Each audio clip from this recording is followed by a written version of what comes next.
Welcome, friends. Today, we're doing another fragrance review. Outrageous. That is right, my friends. Once again, I am back. It's time with another fragrance review, and the fragrance I am reviewing today is Vintage Samsara Eau de Parfum by Guerlain.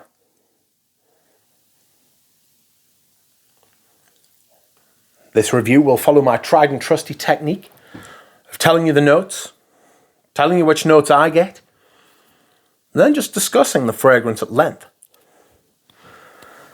Now, I have looked for note breakdowns, and there is one on the Guerlain website, but it's quite hard to decipher or marry up to the vintage because it's the one they're describing on the website is the latest version, and the latest version is fucking woeful compared to this. They are very, very different fragrances, which I will talk about when I come to the discussion part of the review. So, if you can believe it, I'm actually going to take the note listing from Parfumo. Okay. Peach, bergamot, lemon, ylang ylang, narcissus, rose, violet, iris, jasmine, carnation, sandalwood, tonka bean, vanilla, amber, and musk.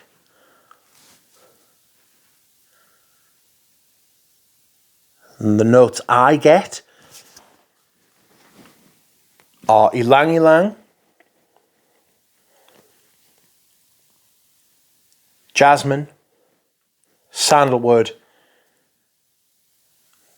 vanilla, and iris. Okay, so just a little bit about this perfume first. There's a little bit of like mystique around this perfume.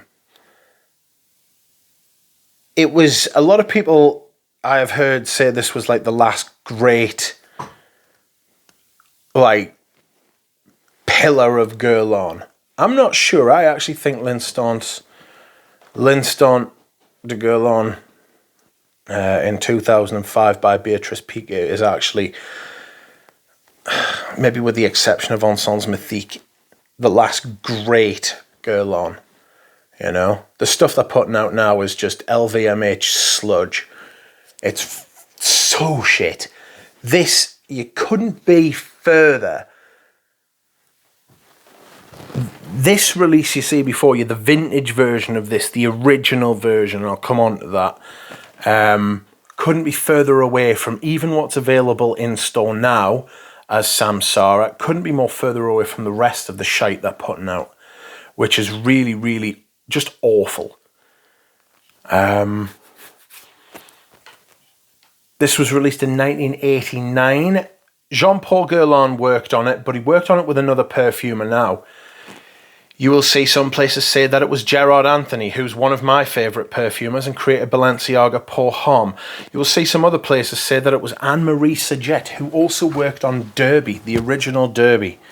She's a remarkable lady and worthy of your time just Googling, because she has lived a hell of a life, an incredible life, including making some pretty amazing fragrances. But I think I'll go through that. I think I'll go through the presentation of this version with you first, and then we'll get on to the actual smell. There's a lot of, like I said, there's a lot of conjecture about its conception and all that sort of thing. But this is a vintage Guerlain refill. Here you have the little plastic lid.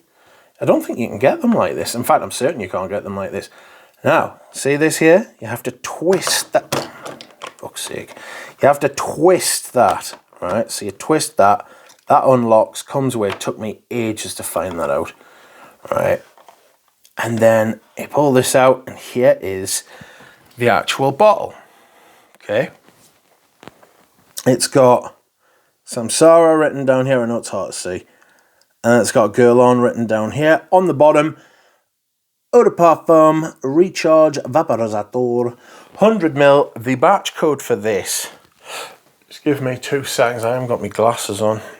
PB2N2.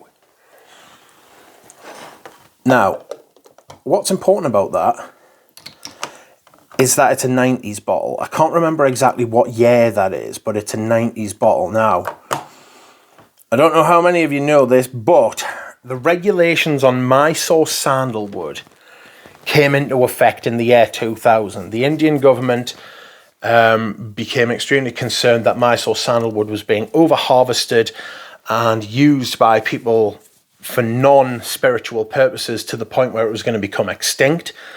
And they regulated it basically to the point where you don't get real Mysore sandalwood in perfume anymore.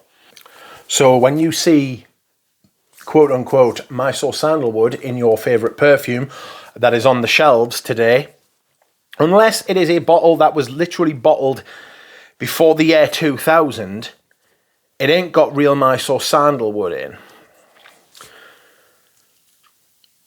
This was bottled before the year 2000, and it does have real Mysore sandalwood in, and it shows, as I will discuss. So, here we go. I will tell you now about the smell. Spray is massive. Oh.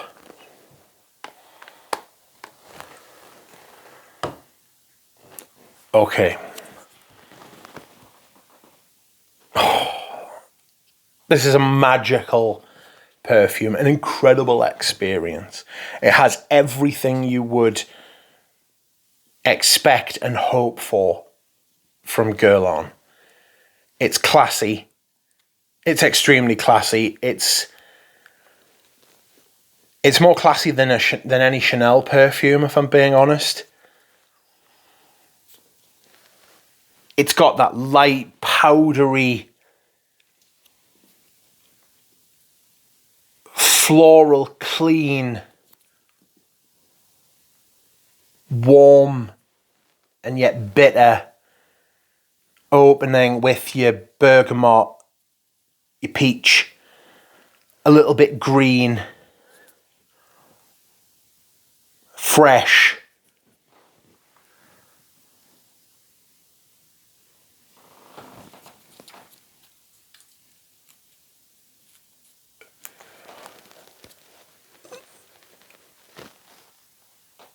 Oh. Creamy.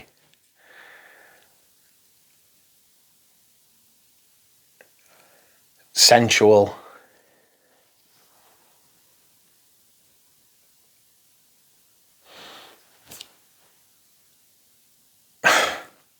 It's actually quite hard to describe because of how good it is. Everything about this is brilliant.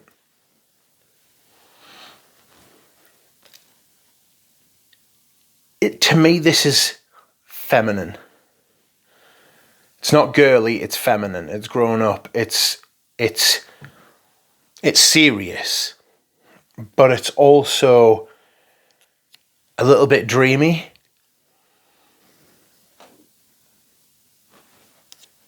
It's got that kind of mystical, higher plane aspect to it. It's almost narcotic.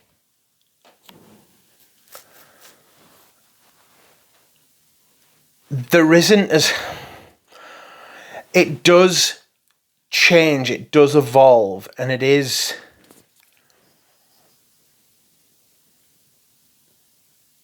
It does move, but it kind of goes in... It kind of goes in circles. It goes around rather than up to down. It doesn't go from top to bottom. It just goes around. And the different aspects in the fragrance, like the ylang ylang, like the jasmine, like the iris, the tonka bean, vanilla, the musk, they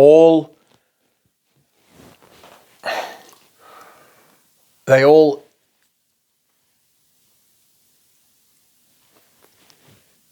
I'm trying to think of a better word than rotate or cycle because it sounds too scientific.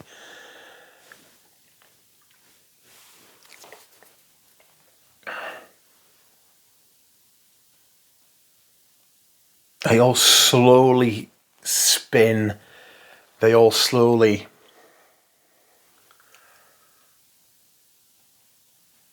cycle around this sandalwood and pull little bits out of it from the sandalwood. Like the sandalwood's this kind of central, all-important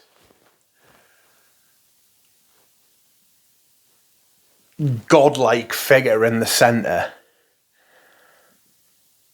that all the other notes in the perfume worship, and each worshipper takes different things from the sandalwood and exposes it. But the sandalwood never loses anything to any of those notes. It simply makes it better.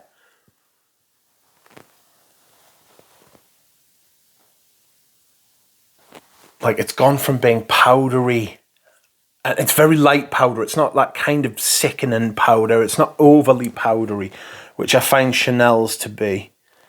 It's just a light sprinkle. It's gone from that again to being like this creamy, peachy iris sort of thing. And then you've got like the vanilla and the tonka as well, which like feel like they're like next in line to come out of it. It's a moving, living, breathing perfume.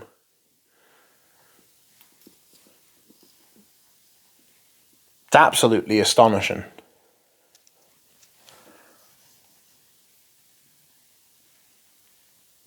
It's fresh. It's like, it's almost like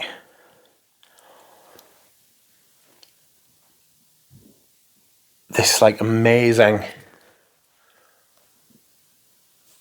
exotic ice cream. Imagine walking through like Indian gardens with a vanilla, like a vanilla ice cream. That creaminess, that slight greenness, the wind, like a cool, like not a cool breeze, but like a breeze, but it's warm. There's freshness. Very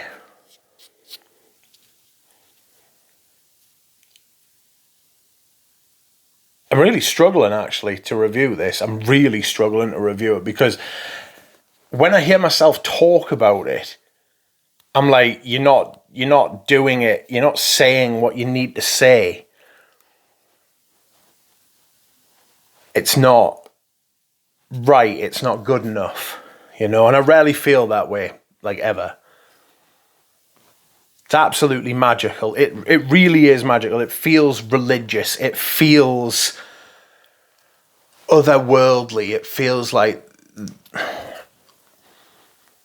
almost like, what have you done to deserve this? This experience, this feeling. It's so well pitched. It's so well defined. It's so well done.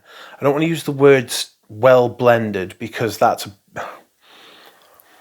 know what people mean, but they don't actually mean well blended. Like there are hardly any real perfumers who can't blend well, What people mean when they say well blended is that something smells smooth, And this is the smoothest perfume. So smooth.